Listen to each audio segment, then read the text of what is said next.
कि प्रधानमंत्री जी को भी दो आंख है और गधा को भी दो आंख होता है। हमारे पास कुछ अलग कहने के लिए नहीं है, कुछ अलग बोलने के लिए नहीं है, लेकिन मैं दो महत्वपूर्ण बात आपसे करना चाहता हूं। पहली बात तो ये कि मैं नहीं समझता हूं कि ये मंच सिर्फ और सिर्फ आरएसएस और बीजेपी को कोसने के लिए है। ये मंच सिर्फ और सिर्फ मोदी जी क्या कर रहे हैं इसके बारे में बताने की है, क्योंकि वो तो आप सब लोग जानते हैं। वो आप सब लोग इसलिए जानते हैं कि इस विपरीत परिस्थिति में भी वह पथ क्या, पथिक कुशलता क्या, जिस पथ में बिखरे सूल न हो, नाविक की धैर्य परीक्षा क्या, जब धाराएं प्रतिकूल न हो। इस दौर में भी कोई इंसान अगर भारतीय राष्ट्रीय कांग्रेस का झंडा उठाए हुए है, इस दौर में भी कोई नौजवान अगर यूथ कांग्रेस का झंडा उठाए हुए है, इस दौर में भी अगर कोई विद्यार्थी एनएसयूआई का झंडा उठाए हुए है, इसका मतलब वो सत्ता के लिए नहीं, सत्य के लिए संघर्ष कर रहा है। इस बात को हमको याद रखना चाहिए। इसलिए बीजेपी क्या है, मोदी जी क्या हैं, आरएसएस क्या है, मैं इन चीजों पे अपना वक्त जाया नहीं करना चाहता हूं, क्योंकि हमारे वरिष्ठ नेताओं ने, हमारे वरिष्ठ साथियों ने, हमारे वरिष्ठ कार्यकर्ताओं ने इस बात को बखूबी समझा दिया है। वो क्या कर रहे हैं ये हम जानते हैं। हमको ये समझना होगा कि हमको क्या करना है।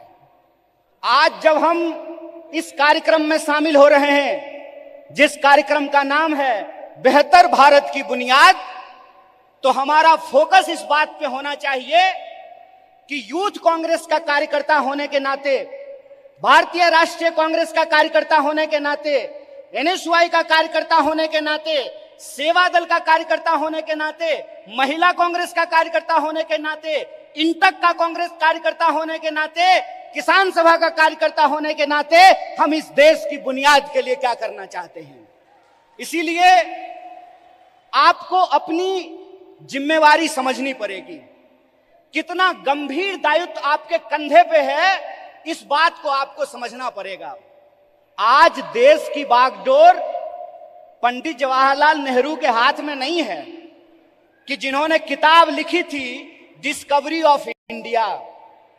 आज देश की बागडोर डॉक्टर बाबा साहब भीमराव अंबेडकर के हाथ में नहीं है, जो विदेश पढ़ करके आए थे और इस देश की ड्राफ्टिंग कमेटी में कॉन्स्टिट्यूशन को लिखने का काम किया, बनाने का काम किया।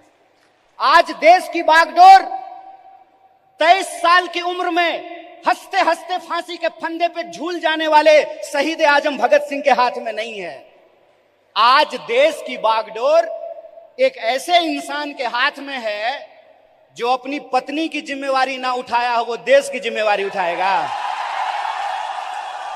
बताइए, आज देश की बागडोर एक ऐसे हाथ में है जो कहता है कि पीएफआई के नाम में भी इंडिया है। मतलब कुत्ता को भी 4 पैर होता है, गधा को भी 4 पैर होता है, इसलिए सारे गधे कुत्ते हैं। अगर ये रीजनिंग मैं लगाऊं, जो रीजनिंग इस देश के प्रधानमंत्री ने लगाया है, तो मैं ये कह सकता हूं ना कि प्रधानमंत्री जी को भी 2 आंख है और गधा को भी 2 आंख होता है। बोलिए, मैं ये बात क्यों कह रहा हूं? मेरा कोई मकसद नहीं है कि मैं भाजपा, मोदी और आरएसएस की चर्चा करूं। मैं सिर्फ आपको बता रहा हूं कि कितनी गंभीर परिस्थिति में आज हम खड़े हैं। इतनी गंभीर परिस्थिति में खड़े हैं कि संस्थाओं को तो छोड़ दीजिए, व्यक्तियों को भी बोलने का अधिकार नहीं है। इसीलिए जब आज आप यूथ कांग्रेस का झंडा अपने हाथ में उठाए हुए हैं, जब आप कहते हैं यूथ कांग्रेस जिंदाबाद, इसका क्या मतलब है? इसका मतलब यह है कि जिस देश की 55% आबादी नौजवान हो, जिस देश में दुनिया का हर 5वां युवक भारतीय हो, जिस देश में 45 साल में सबसे ज्यादा बेरोजगारी हो, और जिस देश में जिस दिन कारगिल विजय दिवस मनाया जा रहा था, उससे ठीक कुछ दिन पहले कारगिल में लड़ने वाले शहीदों के परिवार के साथ कैसी नग्नता की गई है, ये वीडियो आप लोगों ने देखा है। इसीलिए आप अपनी जिम्मेवारी को समझिए। आप इस गंभीर समय में जो आपकी भूमिका है उसको आपको समझने पड़ेगी। और मेरा मानना बिल्कुल साफ है, जैसे बिना विचार की कोई राजनीति नहीं होती है, उसी तरह से बिना नौजवान के, बिना विद्यार्थी के कोई पार्टी सत्ता में नहीं आ सकती है। इस बात को याद रखिएगा।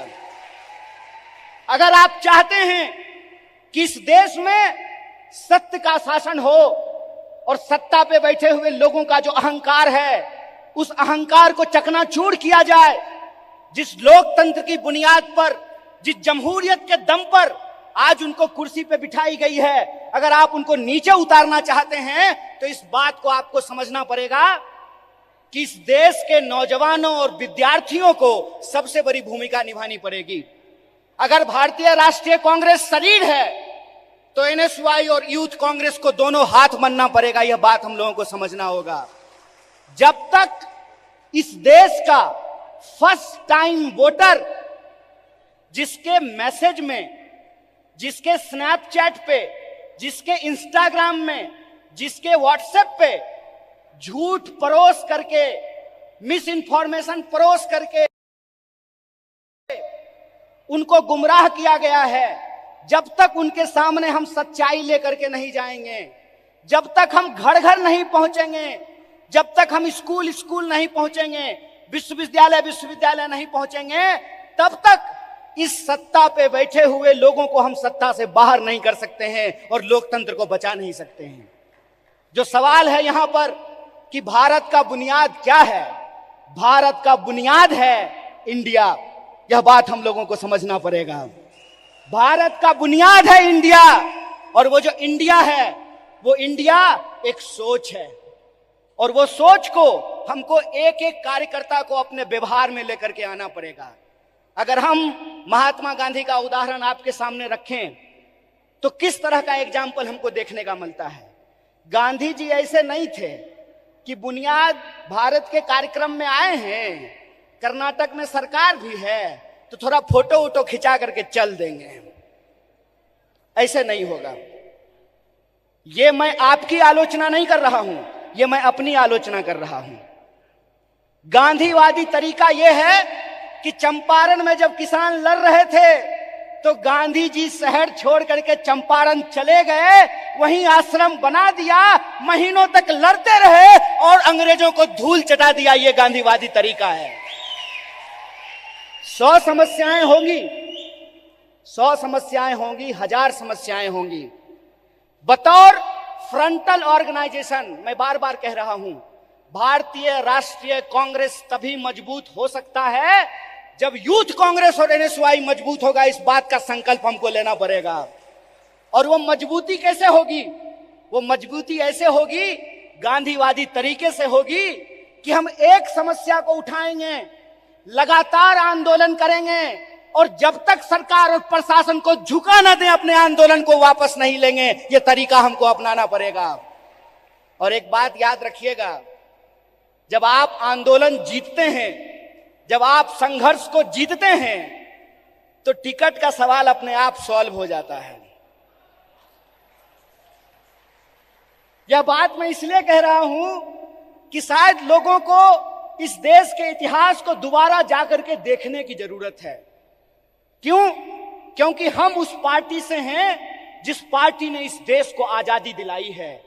अभी कलाकार ने आजादी की बात की, हाथों की आजादी की बात की, देश की आजादी की बात की, तो एक एक भारतीय राष्ट्रीय कांग्रेस के कार्यकर्ता को गर्व से यह बात कहनी चाहिए कि हम वो लोग हैं जो इस देश को आजादी दिलाए हैं और आजाद देश में आजादी को बचाएंगे भी, इस बात को हमको याद रखना है।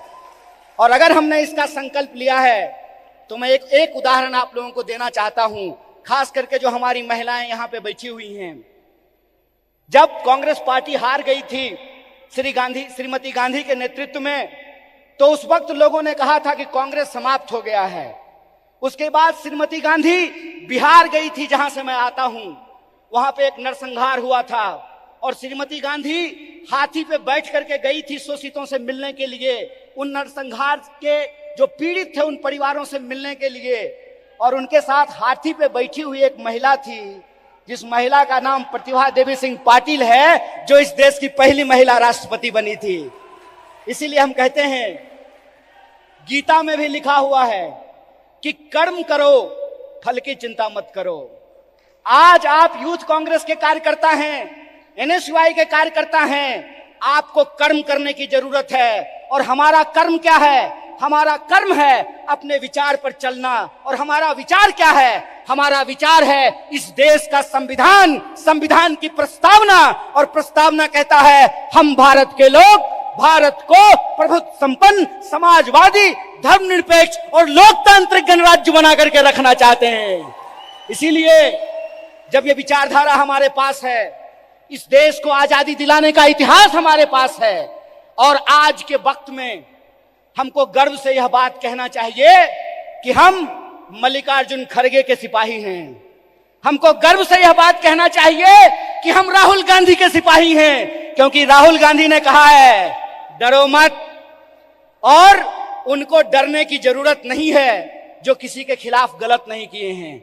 उनको डरने की जरूरत नहीं है जो झूठ बोलते हैं। जो झूठ बोलते हैं वो डरें, जो सत्य पर चलते हैं उनको डरने की जरूरत नहीं है। एक निडर सिपाही की तरह, जिस तरह से माननीय राहुल गांधी जी विपक्ष की मुखर आवाज बने हैं, उस आवाज को हमको घर घर पहुंचाना होगा। और इस देश की जो बुनियाद है, भारत की जो बुनियाद है, वो इस देश की संविधान की प्रस्तावना में लिखा हुआ है। उस प्रस्तावना को हमको घर घर लेकर के जाना पड़ेगा। कई बार कार्यकर्ता आकर के हमसे सवाल पूछते हैं कि हमको वैचारिक कार्यकर्ता नहीं मिल रहा है। साहब, गांधीवादी एक तरीका है कि सत्य को किसी गवाही की जरूरत नहीं होती है। और गांधीवादी तरीका यह होता है कि आपको बोलने की जरूरत नहीं है, एक्शन ही आपका कम्युनिकेशन होना चाहिए। आपके एक्शन में वो सारी बातें दिखनी चाहिए। एक बात कहिए कि मैं बहुत महंगा शर्ट पहन करके, मोटा मोटा सोना का सिकड़ी पहन करके, 5 करोड़ का गाड़ी लेकर के आपके पास आऊं और मंच पे खड़ा होकर के गरीबी पे भाषण दूं, आप हम पे भरोसा कीजिएगा? एक्शन ही कम्युनिकेशन होता है। हमको अपने एक्शन को अपना कम्युनिकेशन बनाना पड़ेगा। और हमारा कम्युनिकेशन बिल्कुल साफ है। हमारा कम्युनिकेशन बिल्कुल साफ है कि यह देश सबका था, सबका है और सबका रहेगा। यह हमारा संकल्प है। हमारा संकल्प है कि इस देश में पैदा होने वाला कोई भी व्यक्ति, चाहे उसकी जाति कुछ भी हो, इस देश में पैदा होने वाला कोई भी इंसान, चाहे उसका लिंग कुछ भी हो, इस देश में पैदा होने वाला कोई भी मनुष्य, चाहे उसका धर्म कुछ भी हो, वो इस देश का नागरिक है। और नागरिक होने का मतलब होता है कि राजा का बेटा राजा नहीं बनेगा। लोकतंत्र में वोट से तय होगा कि हमारा शासक कौन बनेगा। और यह जो लोकतंत्र है, यह लोकतंत्र ही भारत की बुनियाद है। यह लोकतंत्र ही भारत की बुनियाद है। और इसी लोकतंत्र को बचाने का काम यूथ कांग्रेस के एक एक कार्यकर्ताओं को करना पड़ेगा। हम जो झंडा अपने कंधे पे लिए हैं, यह झंडा सिर्फ एमपी एमएलए बनने के लिए नहीं है। यह झंडा इस देश की आजादी को बचाने के लिए। इस बात को याद रखिएगा। इस देश में 2 तरह के लोगों के बीच लड़ाइयां हो रही है। इस मुल्क में 2 तरह के लोग हैं। एक वो लोग हैं जो नफरत फैलाते हैं, एक वो लोग हैं जो इंसान को आपस में बांटते हैं, एक वो लोग हैं जो ऊंच नीच करते हैं, एक वो लोग हैं जो इंसान को लड़ा करके इस देश की शक्ति को कमजोर करते हैं। एक हम वो लोग हैं जो नफरत के खिलाफ हमको मोहब्बत की आवाज को बुलंद करना पड़ेगा। और आखिरी बात बोल करके खत्म करूंगा। जब साहब गा रहे थे तो इनकलाब की बात कर रहे थे, लेकिन हमारे कुछ कार्यकर्ता उसको मोहब्बत की तरह ले रहे थे। तो आखिरी बात बोल करके खत्म करूंगा कि जो नौजवान इश्क नहीं करता वो इनकलाब भी नहीं कर सकता है, जो इंसान मोहब्बत नहीं कर सकता वो परिवर्तन भी नहीं कर सकता है। हम इश्क करेंगे, नफरत को हराएंगे, संविधान की आवाज को बुलंद करके इनकलाब लेकर के आएंगे और हम उस रास्ते पे चलेंगे जिस रास्ते पे महात्मा गांधी ने चला और एकता का संदेश दिया। हम उस रास्ते पे चलेंगे जिस पर पंडित जवाहरलाल नेहरू ने चला और साहस का परिचय दिया। हम उस रास्ते पर चलेंगे जिस पर डॉक्टर बाबा साहब भीमराव अंबेडकर चले और समानता का बात किया। हम भगत सिंह के वासी हैं, हम भगत सिंह के वासिंदे हैं, हम भगत सिंह के वारिस हैं। हमको भगत सिंह के सपनों का देश बनाना है, गांधी के रास्ते पे चलना है और अंबेडकर के विचारों को आगे लेकर के जाना है। इसी आशा और विश्वास के साथ कि भारत की बुनियाद इंडिया में है और इंडिया की जो शक्ति है उसको हमको जोड़ना है। एक आखिरी नारा बोल करके अपनी बात को खत्म करूंगा। मैं विद्यार्थियों के कार्यक्रम में कहता हूं, जुड़ेगा विद्यार्थी, जुड़ेगा विद्यार्थी, जुड़ेगा विद्यार्थी, उसी तरह से जुड़ेगा नौजवान, जुड़ेगा नौजवान, जुड़ेगा नौजवान, जीतेगा इंडिया। इसी आशा और विश्वास के साथ एक बार फिर से यूथ कांग्रेस की पूरी टीम को एनएसयूआई की तरफ से बधाई देते हुए अपनी बात को खत्म करूंगा। शुक्रिया। इनकलाब जिंदाबाद। जय हिंद, जय भारत, जय कांग्रेस।